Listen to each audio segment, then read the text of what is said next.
إن الحمد لله نحمده ونستعينه ونستغفره ونعوذ بالله من شرور أنفسنا ومن سيئات أعمالنا من يهده الله فلا مضل له ومن يضلله فلا هادي له أشهد أن لا إله إلا الله وأشهد أن محمدا عبده ورسوله اللهم صل على سيدنا محمد وعلى آل سيدنا محمد أما بعد.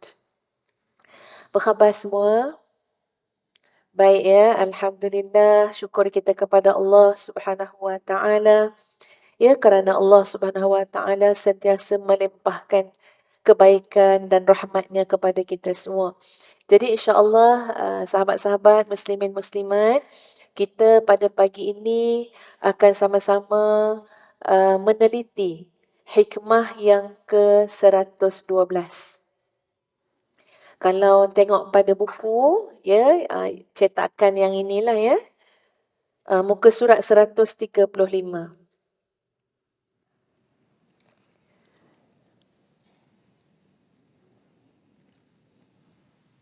Baik, Ustazah akan bacakan hikmahnya. Ya, tuan-puan, sahabat-sahabat semua akan ikut untuk sama-sama membaca hikmah ini. Hikmahnya tak panjang. Ya, insya-Allah mudah juga untuk kita memahaminya, insya-Allah. Mata, ni tak ready ni. Okey ya, balik semula insya-Allah. Mata atlaqa lisanaka bit-talabi fa'lam annahu yuridu an yu'tika ay yu'tiyaka. Baik, tuan-puan boleh dengar Ustazah baca daripada awal sampai akhir dan Ustazah akan bacakan terjemahannya. Mata atlaqa lisanaka bit-talabi fa'lam annahu yuridu an yu'tiyaka. Ustazah nak tanya dekat tuan-puan, kita ni dah sampai 112. Dalam 112 ni, hikmah mana yang tuan-puan hafal? 112 ada ni. Ada tak satu yang tuan-puan hafal? Tak ada Masya Allah. Sebab tu hari tu cakap dah, kena exam. Kena buat periksa. Tak jadi kalau tak periksa. Ya. Ini antara hikmah yang Ustazah syorkan, tuan-puan hafalkan. Sebab dia ringkas, mudah, dan Masya Allah tuan-puan sekalian memberikan makna yang sangat dalam. Jadi kalau nak dihafal, cara baca dia macam itulah. Mata atlaqa lisanaka bit-talabi fa'lam annahu yuridu an yu'tiyaka. Apabila Allah Subhanahu Wa Taala melancarkan lidah kalian untuk berdoa kepada Allah Subhanahu Wa Taala. Allah lepaskan lidah kita daripada ikatan. Maknanya tuan-puan, lidah kita ni boleh terikat. Boleh tersekat daripada berdoa kepada Allah Subhanahu Wa Taala. Maka apa kata Syekh Ibnu Athaillah? Bila Allah melepaskan ikatan tersebut, lalu lidah kalian lancar untuk berdoa kepada Allah Subhanahu Wa Taala, lancar untuk meminta kepada Allah, fa'lam, maka ketahuilah, annahu yuridu an yu'tiyaka, Allah memang nak bagi kamu. Tapi Allah jadikan jalan dia apa? Minta dulu boleh? Berdoa dulu boleh? Itu tandanya apa tuan-puan? Masya Allah, seolah-olah nak bagi tahu, jangan diragukan tentang ijabah. Jangan diragukan tentang mustajabnya doa kalian. Kenapa? Kerana saat kalian berdoa, sebenarnya itu isyarat Allah nak memberi. Jadi, bayang ya tuan-puan, hikmah ini mendidik kita untuk bersangka baik dengan Allah Subhanahu Wa Taala. Betul kan Berapa ramai orang yang angkat tangan, minta-minta, pergi sampai ke Mekah, minta. Tapi dalam hati dia rasa macam Allah takkan mustajabkan. Allah tak kabulkan. Ada dah hari tu 4-5 perkara dah minta tak makbul pun. Maknanya tuan-puan, kamu dah lah minta dengan Allah. Kamu tak tahu ke bahawa kamu minta dengan Allah tu satu anugerah daripada Allah Subhanahu Wa Taala yang melancarkan lidah kamu untuk meminta, membuka pintu hati kamu untuk minta. Jadi nak menanam sangkaan baik kita dengan Allah Subhanahu Wa Taala seawal andai kata kamu boleh berdoa kepada Allah, kamu sudah bersangka baik, itu tanda Allah nak bagilah tu. Masya Allah, tabarakallah. Tanda Allah nak bagi. Mungkin kita belum ada jodoh, contoh. Macam-macam dalam hati kita, tuan-puan sekalian, melihat usia dah 30 tahun, dah 32 tahun. Tapi alangkah hebatnya manusia yang bersangka baik dengan Allah Subhanahu Wa Taala bila dia minta, ya Allah, kurniakanlah aku jodoh yang soleh, ataupun dia langsung minta, Rabbi habli minas salihin. Ya Allah, kurniakan aku keturunan yang soleh. Sebab bila kita minta keturunan yang soleh, pasti ada pasangannya. InsyaAllah. Jadi, kita meminta tu dengan rasa bahagia, dengan rasa husnuzan kepada Allah. Ni Allah nak bagilah ni. Sebab itulah Allah melancarkan lidahku, hatiku untuk berdoa kepada Allah Subhanahu Wa Taala. Masya Allah. Ya, hikmah ini mengatakan demikian. Abdullah bin Umar radhiyallahu an. Ustazah nak baca dulu yang ada dalam buku kita tuan-puan lepas tu boleh tambahkan huraian yang lain. Abdullah bin Umar radhiyallahu an berkata, Rasulullah sallallahu alaihi wasallam bersabda, siapa yang telah mendapat izin untuk berdoa, bererti telah dibukakan baginya pintu rahmat dan tiada dimintai sesuatu yang lebih disukai oleh Allah daripada dimintai akan kemaafan daripada Allah dan meminta keselamatan dan kesejahteraan dunia dan akhirat. Ya. Maksud daripada kata-kata Abdullah bin Umar ni, tuan-puan sekalian, kalau Allah bagi izin kita untuk minta dengan Allah, ya, itu tandanya Allah nak bagi rahmat kat kita. Sebab betul tuan-puan, ada kadang-kadang mungkin dalam hidup kita sendiri kita dulu-dulu kan, susah-susah, ada benda tapi tak lancar lidah tu nak minta dengan Allah Subhanahu Wa Taala. Bahkan kadang-kadang kita lebih nampak makhluk. Kelibat-kelibat makhluk yang kita kata, boleh ni, kita ada kabel. Boleh ni, dia orang sana. Pergantungan kita dengan kabel-kabel tu tuan-puan sekalian, dia menyebabkan kita lebih rela call kabel kita, WhatsApp kabel kita, remind kabel kita. Jangan lupa hari ni anak nak interview ni. Contoh tuan-puan Tapi tidak terbuka, lidah kita tidak lancar memohon kepada Allah Subhanahu Wa Taala. Betul kan? Susah ni padahal. Contohnya lah. Tapi kita rela call kawan kita, jom kita jumpa kat mana-mana sampai-sampai mengopi tu, nak meluahkan pada kawan kita. Tuan-puan, kita boleh luah pada kawan kita sejam, 2 jam, tak terasa. Tapi bila berdoa, tuan-puan sekalian, nak cepat je berdoa. Ya, ambillah doa 3 in 1, 3 in 1. Ya, 3 in 1 yang itulah, Rabbana atina fid dunya hasanah. Bukan tak elok, tu doa yang Allah ajar dalam Quran. Ya, tapi panjanglah sikit. Kan, dengan Allah tu, dengan kawan boleh 2 jam. Kenapa dengan Allah semua jadi keberatan, semua nak cepat? Padahal urusan kita banyak. Hajat kita banyak. Tapi dengan Allah nak cepat semua. Jadi orang paling sibuk di hadapan Allah Subhanahu Wa Taala. Nampak tak tuan-puan? Itu apa dia? Allah tak lancarkan lidah kita untuk bercakap dengan Allah. Allah tak lancarkan lidah kita untuk meminta kepada Allah Subhanahu Wa Taala. Siapa yang Allah berikan kelancaran lidah dia untuk minta dengan Allah, itu banyak maksud dia tuan-puan. Antara maksud dia. Pertama apa dia? Bermakna Allah nak bagi dia kebaikan. Siapa yang Allah lancarkan lidah dia sekejap-sekejap, Ya Rab, Allahumma, Allahumma, Allahumma. Tak kira dah lepas mayang Allahumma, naik atas kereta Allahumma, sambil kita masak-masak tu Allahumma.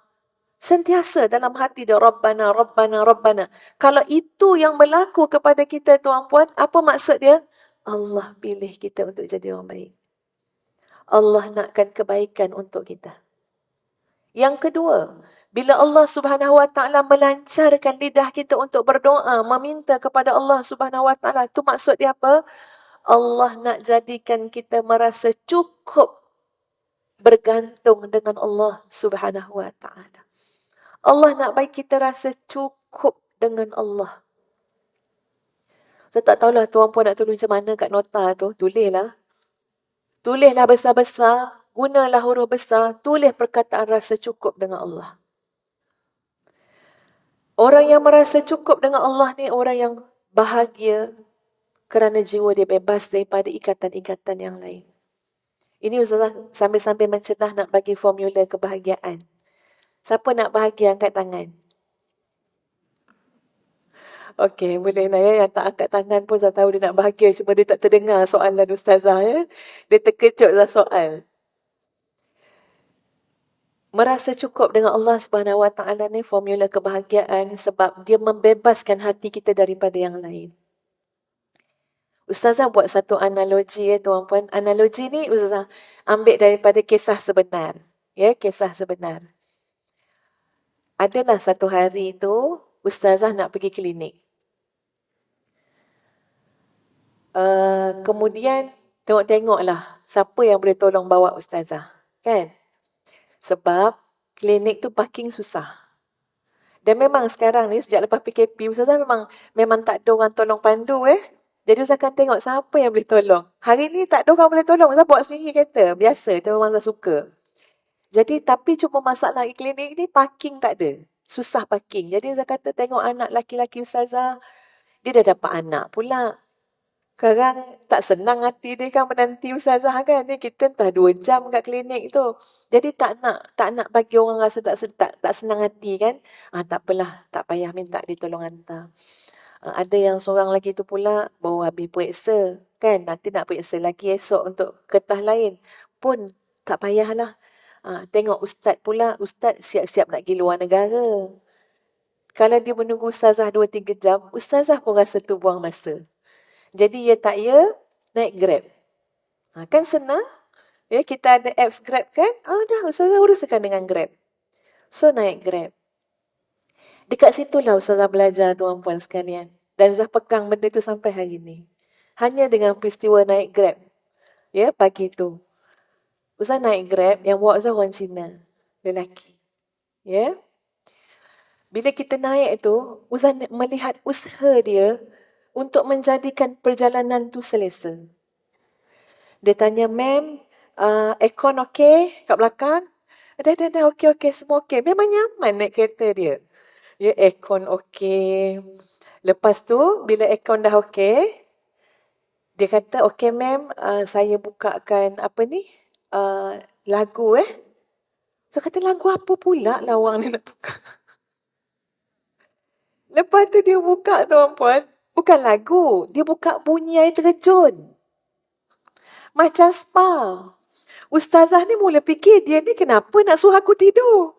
Kena bawa aku ke mana sekarang ni kita tu kan.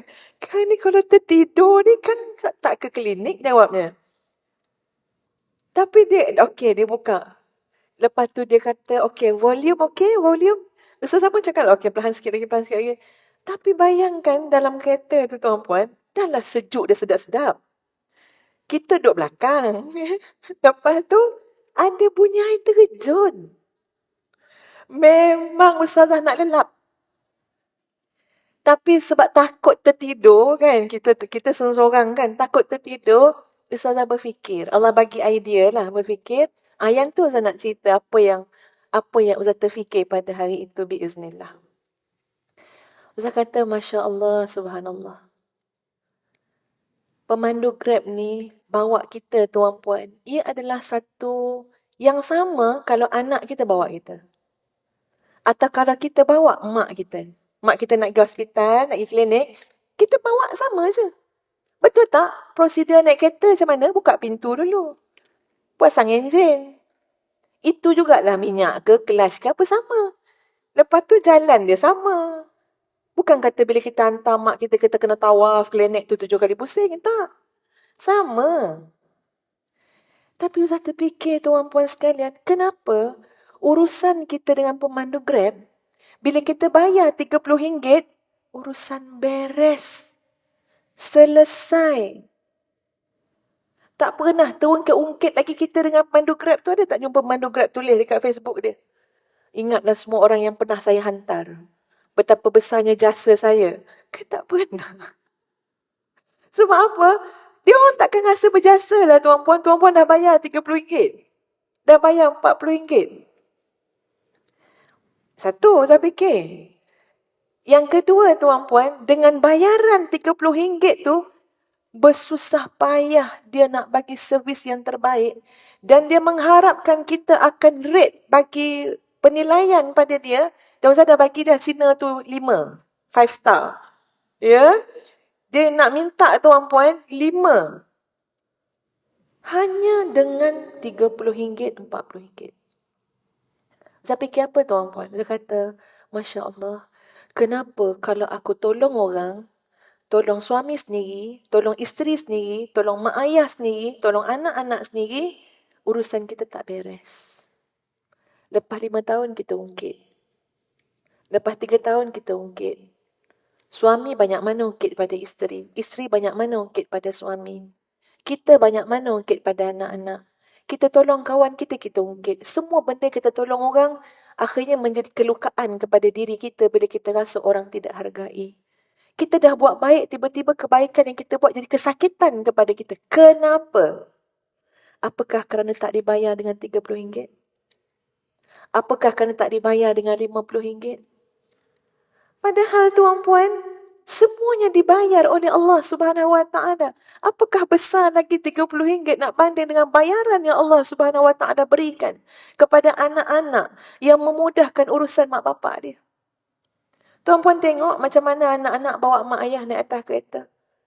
Yang baik-baik lah. Yang kurang tu. Ya. Ada mak-mak naik kereta dengan anak dia. Pemegang tu sampai merah-merah. Ini cerita. Birat tangan ni. Anak tak peduli. Mak dah tua pun dia bawa kereta ikut cara dia. Yang orang tua dia punya takut. Macam tu lah. Berbuai-buai megang. Turun tu. Birat tangan. Nampak tak tuan-puan? Cuba orang Grab bawa macam tu. Cuba dia bawa macam tu, tutuplah, tak ada dah. Dia takkan kerja Grab lagi dah. Tapi, sebab apa? Sebab dia fikir dengan duit RM30, RM40. Yang Allah nak bayar kepada anak-anak yang berbakti. Yang Allah nak bayar kepada suami yang rahmah kepada isteri dia. Yang Allah nak bayar kepada isteri yang buat baik kepada suami dia. Kita tak nampak kebayaran yang Allah nak bagi ni. Dan kita tak boleh merasa cukupkah dengan bayaran yang Allah nak bagi? Sikit ke yang Allah nak bagi? Itu soalan dia. Sikit ke yang Allah nak bagi? Tanya dia kita. Banyak. Dunia akhirat Allah akan bagi kebaikan. Jadi dengan naik Grab tu tuan-puan, saya kata, Ya Allah, aku nak selesai semua urusan dengan orang. Kalau aku ada buat baik dengan sesiapa pun, urusan tu dah selesai. Tak perlu diungkit-ungkit lagi. Nak bebas. Tuan-puan, sakit tau kalau kita hidup ni, umur dah 50, kita menarik kebaikan-kebaikan yang kita bawa tu, kita sendiri yang bawa, tarik-tarik. Sebab kita masih nak orang hargai, saya ni banyak jasa, saya ni berbudi. Benar. Yang ringannya apa dia? Kebaikan saya, Allah catat, Allah tak pernah lupa, Allah ganjari, dan ganjaran yang Allah bagi bukan RM30, bukan RM50. Terlalu hebat dunia akhirat, tak payah kita ingat lagi. Dan itu yang kita katakan merasa cukup dengan Allah Subhanahu Wa Taala. Dan bila kita buat sesuatu kerana Allah Subhanahu Wa Taala, kita nak buat servis yang terbaik tuan-puan. Sebab orang boleh buat yang terbaik semata-mata kerana gaji RM5,000. Pramugari atas pesawat tu tuan-puan tak pernah berhenti senyum. Tapi anak tak boleh senyum dengan mak ayah dia. Semasa khidmat, semasa melayan mak ayah. Padahal Allah nak bagi apa? Syurga. Syurga. Bayangkan sahabat-sahabat sekalian, cuba bayang anak-anak yang boleh khidmat pada mak dia. Ni cerita pasal naik Grab RM30 tu. Pasal dia pergi pasang bunyi air terjun tu tuan-puan. Saya kata macam-macam sekarang idea dia. Saya kata kalau anak yang bawa mak dia, ada anak-anak macam tu. Okey, dia fikir, masa nak bagi perjalanan 2 jam untuk mak dia selesa. Ada anak yang tak fikir. Perjalanan 6 jam letak mak dia duduk dengan anak-anak dia yang berlari-lari melompat-lompat dalam kereta tu. Isteri duduk depan. Kalau saya fair ustazah, tuan-puan sekalian, kalau perjalanan jauh, mak duduk depan supaya dia free daripada kerenah anak cucu kat belakang. Biar isteri kita duduk belakang. Pasal anak kan jagalah. Tapi ni mak lah yang memangku anak kecil. Cucu dia. Ni contoh. Sebab anak tu tak fikir servis terbaik. Boleh bayang tak orang Grab suruh kita pegang anak dia? Turun dan cik kat sini. Biar cik jalan kaki lah, tak kuasa megang anak orang belakang. Contohnya lah. Jadi saya kata ada anak yang kerana dia tahu ganjarannya di sisi Allah Subhanahu Wa Taala. Okey, tengok mak nikah 5 jam ni, mak mesti nak minum air. Mak, air kat depan ni dah ada, saya letak. Kan kaki mak ni kan bengkak-bengkak jalan jauh. Mak, ni saya letak ada ni tinggi sikit untuk letak kaki mak. Ada cushion ni. Kalau mak ni kan buka kasut, mak letak kaki mak kat sini. Mak, ni ada bantal kat belakang. Kok mak sakit belakang, mak pakai bantal ni. Ni mak ada selimut kecil. Kok mak sejuk, ni selimut. Mak, ni baju sejuk. Subhanallah. Kamu nak siapa sebenarnya? Kamu nak apa? Tanya kat anak tu kan. Nakkan pandangan Allah Subhanahu Wa Taala. Nakkan ganjaran daripada Allah Subhanahu Wa Taala. Besar puan-puan.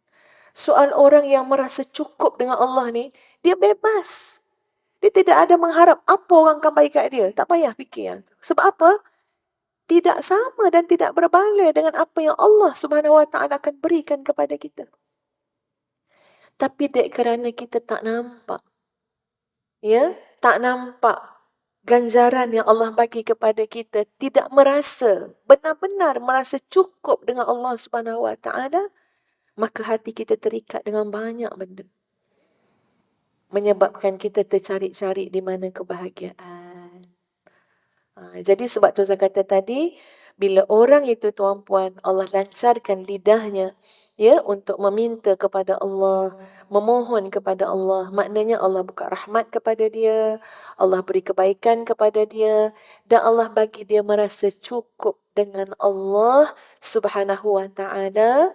Kerana merasa cukup dengan Allah Subhanahu Wa Taala ni akan menjadi satu motivasi kepada kita untuk buat yang lebih baik dan lebih baik dan lebih baik lagi, insya-Allah. Baik, Ustazah sambung ya apa yang ada dalam buku. Rasulullah sallallahu alaihi wasallam bersabda, siapa yang telah diberikan kesempatan berdoa, maka tidak akan diharamkan daripadanya ijabah. Maknanya siapa yang berdoa, itu memang petanda ijabahnya ada. Sebab Allah merasa malu. Ini hadis ya, maksud hadis. Allah merasa malu membiarkan hambanya berdoa, Ya Rab, dan kemudian hamba itu menurunkan tangannya dalam keadaan tangannya kosong. Masya Allah. Kita je lah yang tak yakin. Kita je lah yang kadang-kadang berburuk sangka dengan Allah Subhanahu Wa Taala.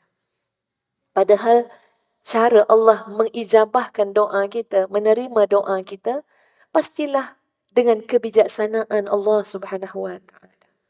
Ya, dengan alim, maha mengetahuinya Allah Subhanahu Wa Taala, bukan dengan cara kita, bukan dengan kedangkalan ilmu kita. Kita ilmu dangkal. Ya, kita nampak yang sekarang aja. Kita tak nampak hikmahnya pada masa yang akan datang. Kita tak nampak. Ustaz pernah cerita, minta maaf lah Ustaz cerita-cerita dah sikit kan, ya. Benda-benda yang mungkin tuan-puan dah pernah dengar. Tapi Ustaz nak relatekan dengan apa yang kita cakap hari ni. Contoh tuan puan, kita sebagai mak ayah. Kita memang mak ayah ni kerja dia, design keluarga dia lah. Nak anak macam ni, nak anak macam ni, nak anak macam ni. Dapat-dapat Allah sentiasa memberi kepada kita apa yang kita nak, lagi kita terbiasa tuan puan. Dapat apa yang kita nak. Okay, anak pertama, dek kerana mak ayah ni doktor, jadi anak kita nak semua keturunan kita ni, biar disebut keluarga doktor-doktor pakar semua. Contoh. Kan best bunyi dia tu. Keluarga kita semua doktor pakar, specialist. Yang ni pula keluarga dia semua peguam. Hakim, peguam, pendakwa raya. Kan best? Yang best lagi, semua profesional. Bidang-bidang profesional tu ada. Yang ni doktor, engineer, lawyer, hakim. Mengira dia sedap. Anak pertama, hakim mahkamah tinggi. Anak kedua, pengarah hospital. Mengira dia sedap. Menghitung nikmat tu sedap. Tapi kehendak Allah tuan-puan sekalian, walaupun sebab musabab tu tinggi dah. Mak bapak cerdik, duit banyak, boleh hantar dekat pusat-pusat pendidikan yang terbilang, yang tersohor. Tapi Allah menentukan ijabah dengan cara yang dengan maha bijaksananya Allah Subhanahu Wa Taala. Saya bagi contoh tuan-puan, ayah anda ustazah terlalu ingin salah seorang daripada anak dia jadi doktor. Terlampau nak. Sebab apa? Sebab kebanyakan keluarga kami tu ustaz, ustazah, ustaz, ustazah, ustaz, ustazah. Jadi ada seorang nama adik-beradik ustazah tu yang kelihatannya macam mungkin lebih cerdik kot dari yang lain. Jadi dia hantar ke sekolah sains, boarding school, sekolah sains. Abah dah mengira-ngira tuan-puan. Ayah ni insya-Allah seorang ni doktor. Keluar daripada bidang agama tu. Tapi Masya Allah tuan-puan, qadar Allah. SRP dia cemerlang. Nampak dah lah, boleh ni. Ambil fizik, ambil kimia, ambil apa? Benda, admit. Semua-semua tu lah, bio. Masuk tingkatan 4, tingkatan 5. Macam mana nak kata ya? Semua kelas-kelas tambahan yang dibentuk dekat sekolah sains tu, bila sebut je kelas tambahan, kadang-kadang masa kat Dewan Makan pengumuman. Okey, nama-nama sekian masuk kelas tambahan sains. Baik, nama-nama sekian masuk kelas tambahan kimia. Nombor 1 mesti nama kakak ustazah. Kadang-kadang kelas tambahan tu hanya 5 orang je. Sebab tu sekolah budak cerdik. Tak ramai pun patut ada kelas tambahan. Mesti nama kakak ustazah. Itu macam dah petunjuk-petunjuk tuan-puan. Bahawa apa? Dia tak boleh bawa juga ni sebenarnya. Aliran sains ni. Belajar yang sangat baik kat sekolah. Sekolah tu macam dah nak jadi sekolah agama dah. Kakak ustazah buat macam-macam kat sekolah tu. Tapi kakak saya kata apa, ya Allah malunya kak dik. Sampai kadang-kadang tak tertelan nasi kat Dewan Makan. Sebab apa? 5 kelas tambahan. Nama kak nombor 1. Tak sampai hilang selera makan. Tapi mikirkan abah kata jadi doktor. Dia cuba juga tuan-puan. Akhirnya masa SPM tuan-puan sekalian. Dah memang terzahir dah apa dia. Dulu kita pakai aggregate kan, ingat tak tuan-puan? Kalau tak cukup aggregate dia, dia boleh jadi grade 4. Kita pakai grade 1, grade 2, grade 3, grade 4. Kalau ada subjek yang fail, kadang-kadang boleh menjadikan, dengan sebab failnya subjek tu, dia jadi grade 4. Kakak ustazah fail untuk subjek-subjek utama sains tulen. Dan itu sekolah asrama penuh yang tidak boleh mudah-mudah dicacatkan dia punya rekod. Masya Allah tuan-puan sekalian. Ya? Ustazah masa tu masih budak-budak. Tapi tengok kakak ustazah buai adik ustazah yang kecil tu. Dia tengok dia buai. Masa saya sekolah rendah, air mata dia penuh dekat adik ustazah punya kaki. Hari SPM keluar result. Ustazah kata, kenapa kak? Nangis. Rupanya dia dah call dulu sekolah. Pergi telefon dekat rumah jiran. Rumah saya ada telefon. Tapi dia tak nak mak abah nampak. Pergi rumah jiran. Telefon. Guru yang baik dengan dia dah beritahu. Tak payah datang. Sebab dia satu-satunya yang mencacatkanlah makna rekod sekolah. Dan dia kata dia nak cakap dengan Abah pun tak tergamak. Ustazah yang ikut Abah naik motor Vespa duduk depan-depan tu, pergi sekolah tu nak ambil result kakak. Zah cakap dengan Abah, Abah tadi adik nampak kakak nangis. Abah Zah diam je. Ini cita-cita Abah nak anak jadi doktor, tuan-puan. Sampai kat sekolah tu terus masuk bilik pengetua. Saya ikut. Ingat lagi sekolah rendah. Tapi Masya Allah guru-guru semua baik sangat sebab kakak Zah belajar baik kat sekolah tu. Ya. Jadi semua menenangkan Abah Ustazah. Bagi tahu rekod sekolah tiba-tiba jadi macam ni. Masya Allah tuan-puan sekalian. Ya bukannya kakak Zah tak pandai. Tapi Masya Allah Allah tak, ni cerita lah nak bagi tahu cara Allah menjawabnya sangat luar biasa. Tak boleh macam mana yang kita nak. Dan saya tengok macam mana bila balik rumah, ya. Allah kesiannya, nak ke mana dah dengan result tu. Masuk semula tingkatan 4. Sekolah dengan ayah Ustazah. Masuk sekolah tingkatan 4 untuk ambil aliran sastra. Di sekolah agama. Masa itulah nak masukkan bahasa Arab. Masa itulah yang tak pernah belajar daripada form 1. Ambil SPM kali kedua.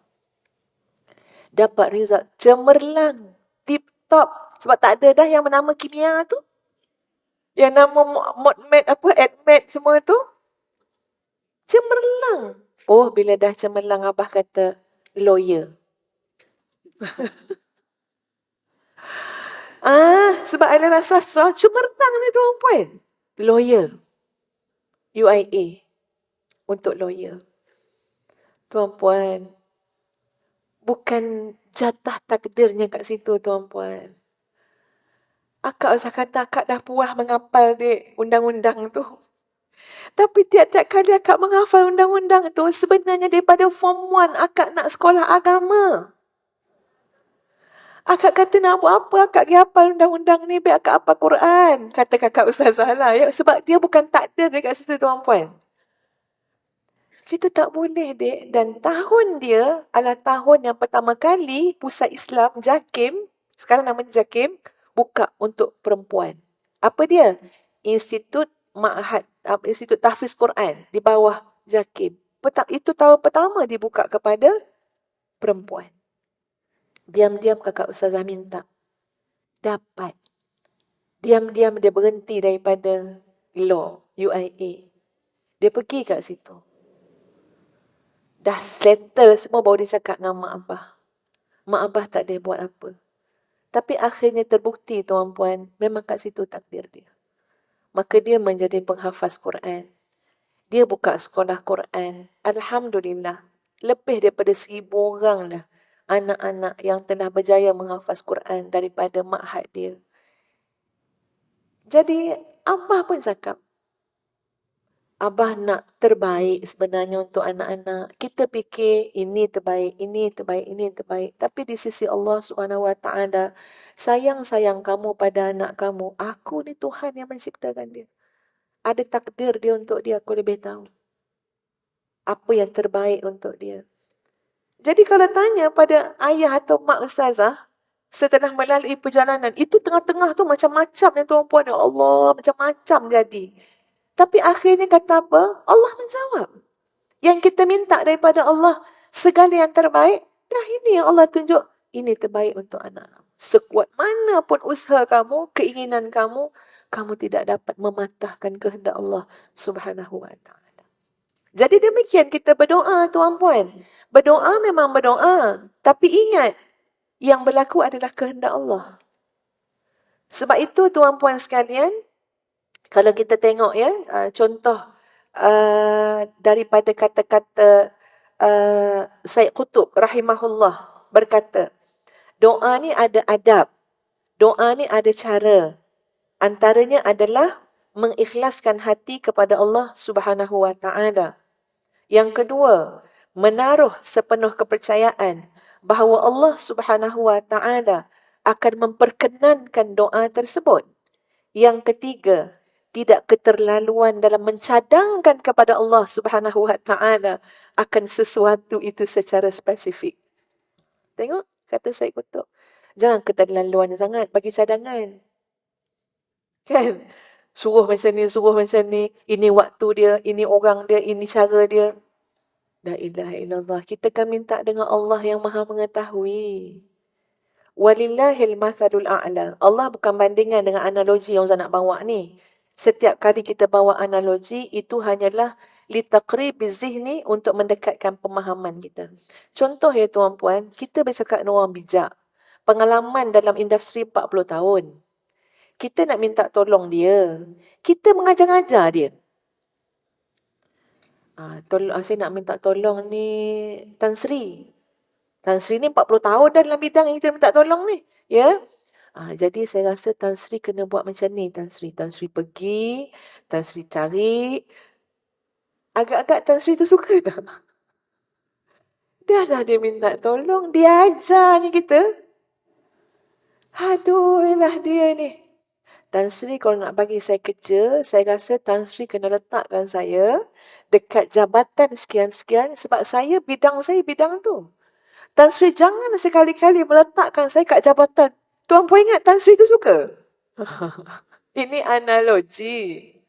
Walillahil mathalul a'la. Allah bukan bandingan dengan itu. Tapi tuan puan boleh faham kan?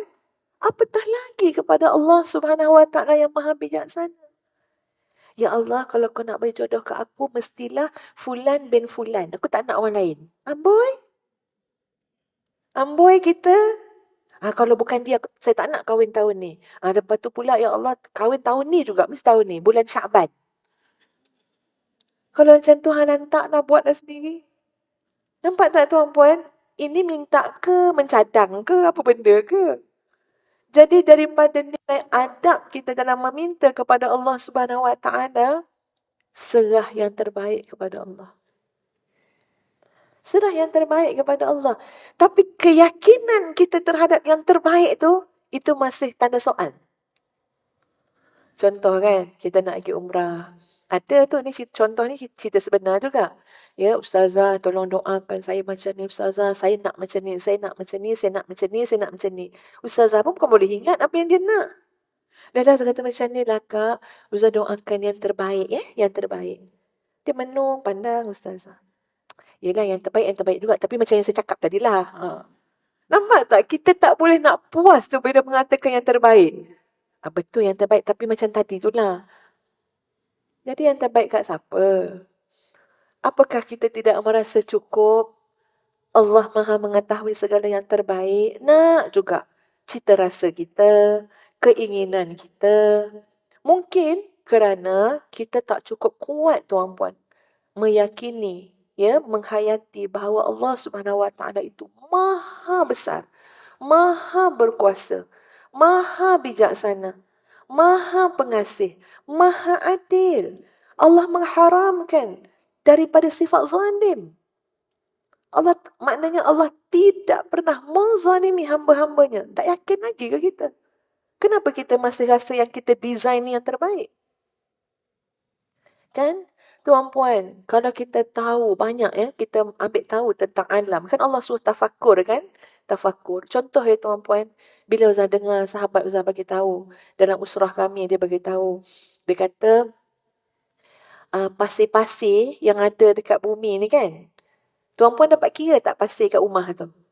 Jangan kata kat bumi, kat rumah. Boleh kira pasir? Tak boleh kira. Banyak.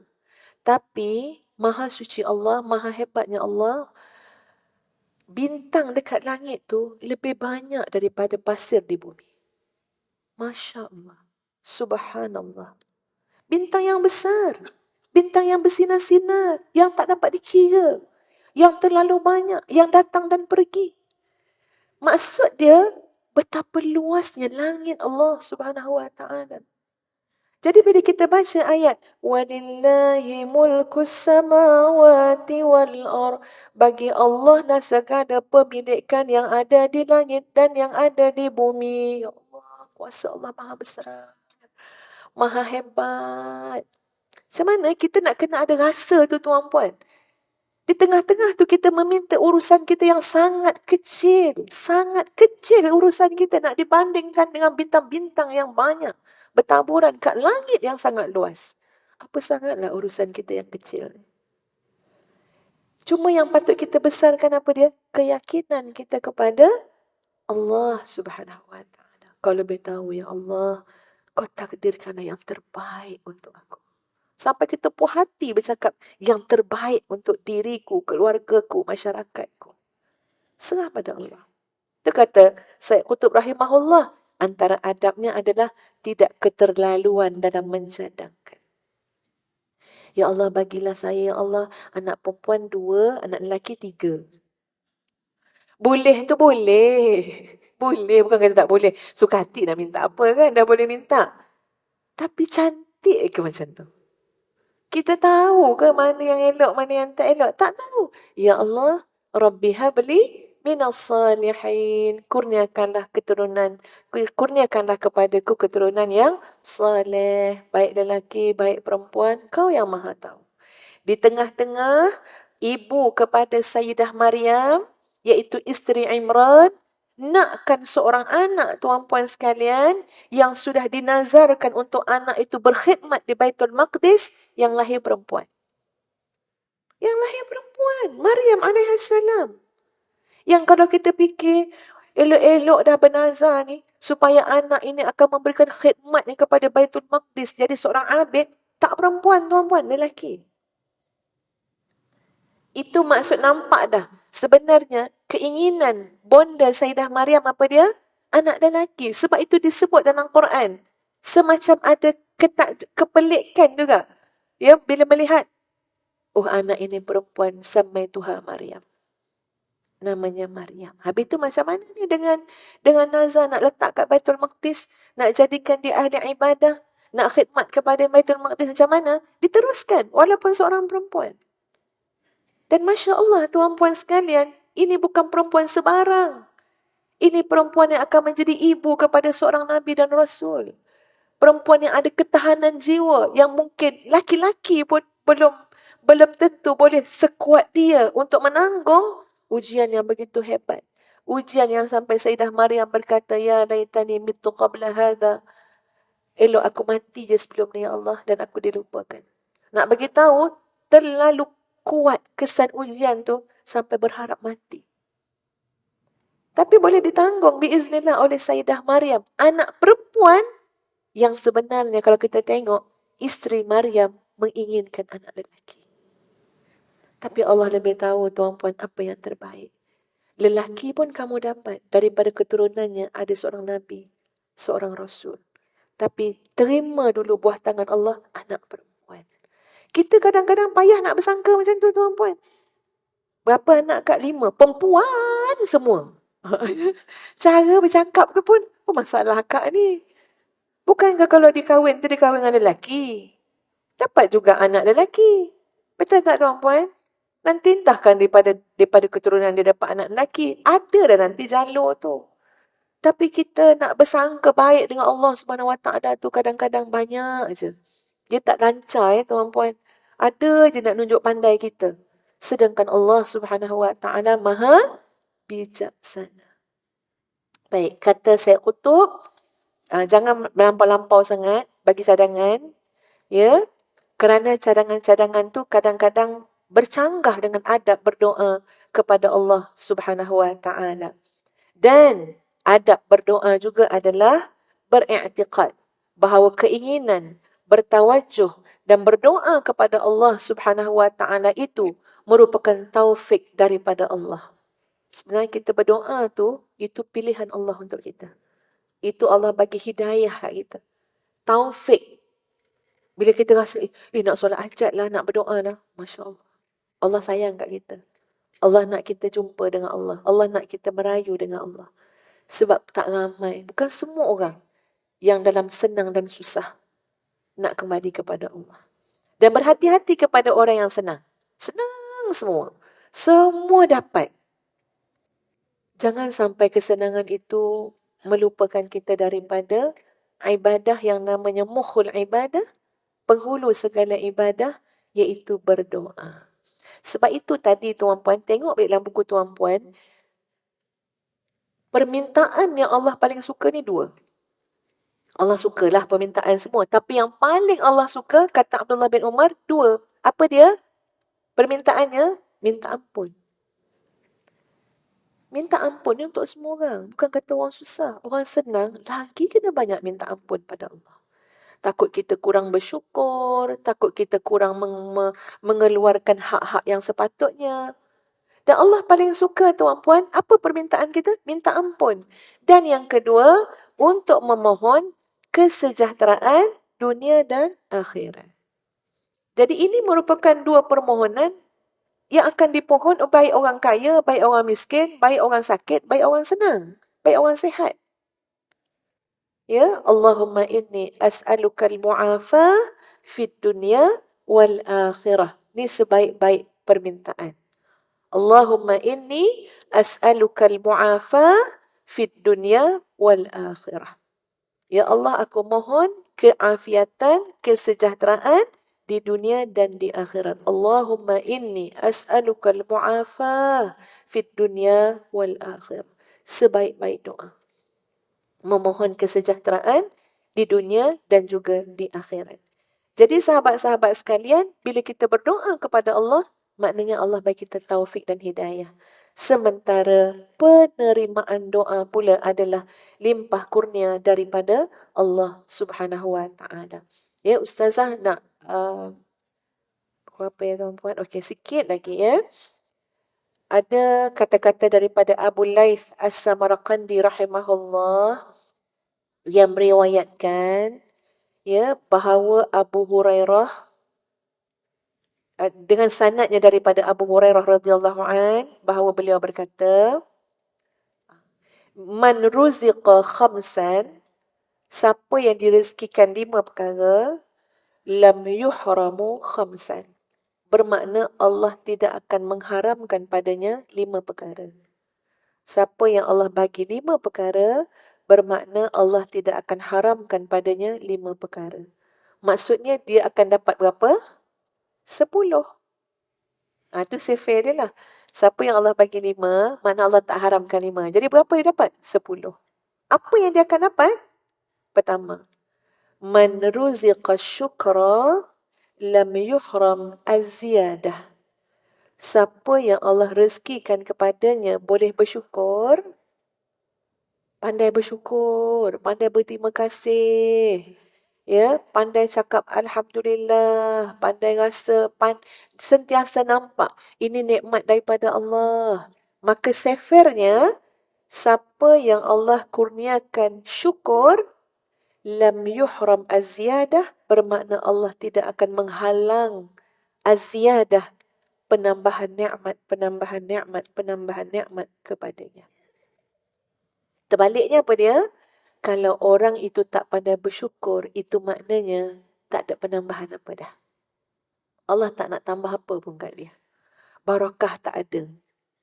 Ya, tak ada barakah apa-apa. Tapi bila pandai bersyukur, sentiasa rasa termuhasabah untuk bersyukur. Ada rezeki sikit, ya, berkongsi rezeki. Masya Allah, kenapa? Sebab nak bersyukur dengan Allah Subhanahu Wa Taala.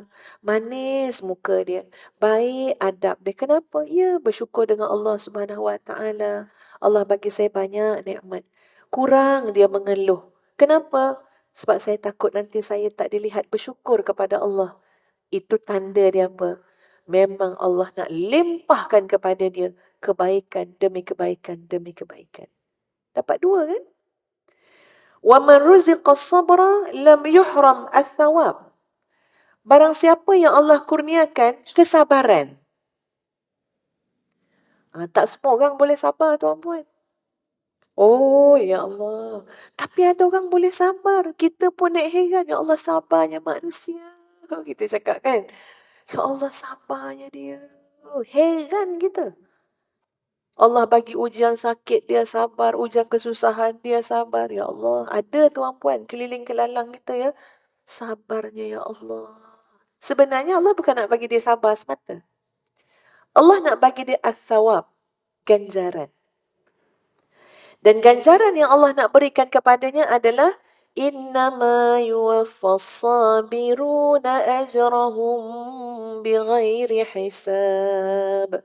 Sesungguhnya ganjaran yang Allah nak berikan kepada orang yang sabar itu adalah pahala yang sempurna sehingga tidak ada batas dan hitungan.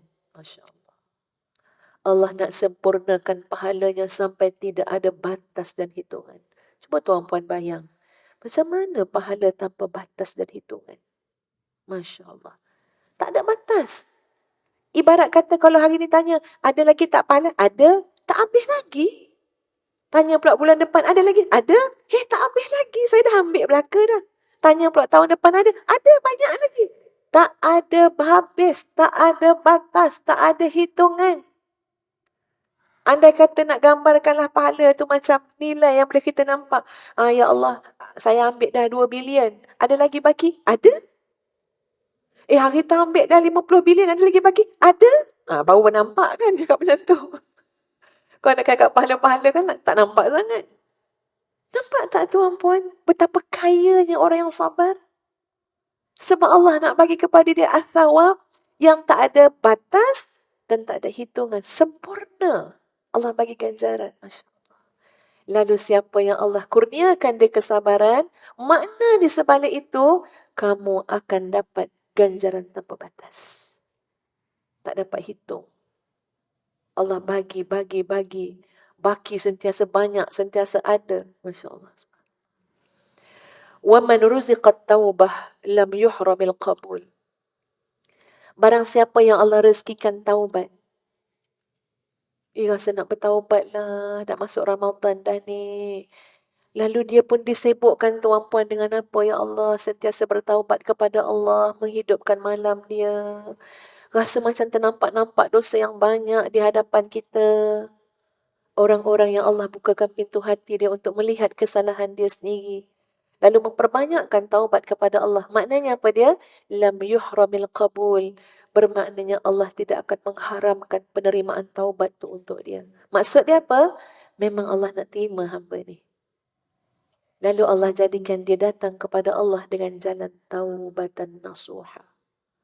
Kita kan selalu tanya, Allah nak terima tak aku ni? Allah terima tak hidup aku ni? Maka di antara jalan yang menunjukkan Allah memang nak terima kita tuan-puan, kita tersungkur kat pintu taubat tu lah. Yang keempat, وَمَنْ رُزِقَ اسْتِغْفَارَ لَمْ يُحْرَمْ الْمَغْفِرَةِ. Siapa yang Allah kurniakan istighfar, selalu astaghfirullahalazim, astaghfirullahalazim. Kadang-kadang jalan kita banyak istighfar ni sebab susah. Kita susah. Allah uji kita sesuatu, pandai pula kita banyakkan istighfar. Asal kita jumpa orang bagi nasihat tu, orang kata banyakkan istighfar, banyakkan istighfar. Itu iya tu. Jangan fikir, jangan pula, dia ni asyik suruh aku beristighfar je. Padahal dia tu yang banyak maksiat contohnya kan ya. Tak, itu memang betul. Memang Allah nak kita banyakkan istighfar. Astaghfirullahalazim, astaghfirullahalazim. Hati aku tak tenang ya Allah. Jalan ni istighfar. Istighfar. Maksud dia apa? Allah memang sediakan keampunan untuk kamu. Masya Allah. Tak payahlah bila tengah-tengah istighfar tu, ampun ke tak ampun, ampun ke tak ampun. Memang ampun. Sebab tu diberikan rezeki istighfar. Yakinlah dengan Allah Al-Ghafur, At-Tawwab. Tapi tu kerja setan dengan nafsu amarah tu kan. Suka nak bagi kita, nak tashkik, nak rasa ragu. Dosa aku banyak, Allah ampun ke tak ampun? Tak ampun je ni. Buang. Apa dia? Bila Allah rezekikan kamu istighfar, bermakna Allah merezekikan penerimaan ataupun keampunan kepada kamu. وَمَنْ رُزِقَ الدُّعَاء لَمْ يُحْرَمْ الْإِجَابَةِ.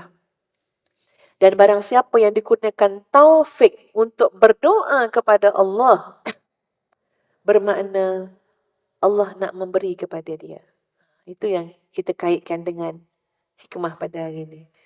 Jadi, siapa yang memang fikir nak berdoa, Allah bukakan hati dia untuk berdoa, itu memang pencerahan Allah nak bagi. Contoh ya tuan-puan, katalah tuan-puan nak pergi umrah kan. Dan insya-Allah tuan-puan tolong doa Ustazah, Allah beri kemudahan ya. Ustazah nak ke umrah hari Sabtu ni insya-Allah. Tolong doakan segala kemudahan. Ya, Ustazah bukan terdaya sangat pun sebenarnya, tapi nak buat jemaah. Ya, sahabat Ustazah yang patut bersama-sama tu tak sihat pula, kena operate. Jadi memang Ustazah makna macam mewakili travel tu lah, kena bawa jemaah ni.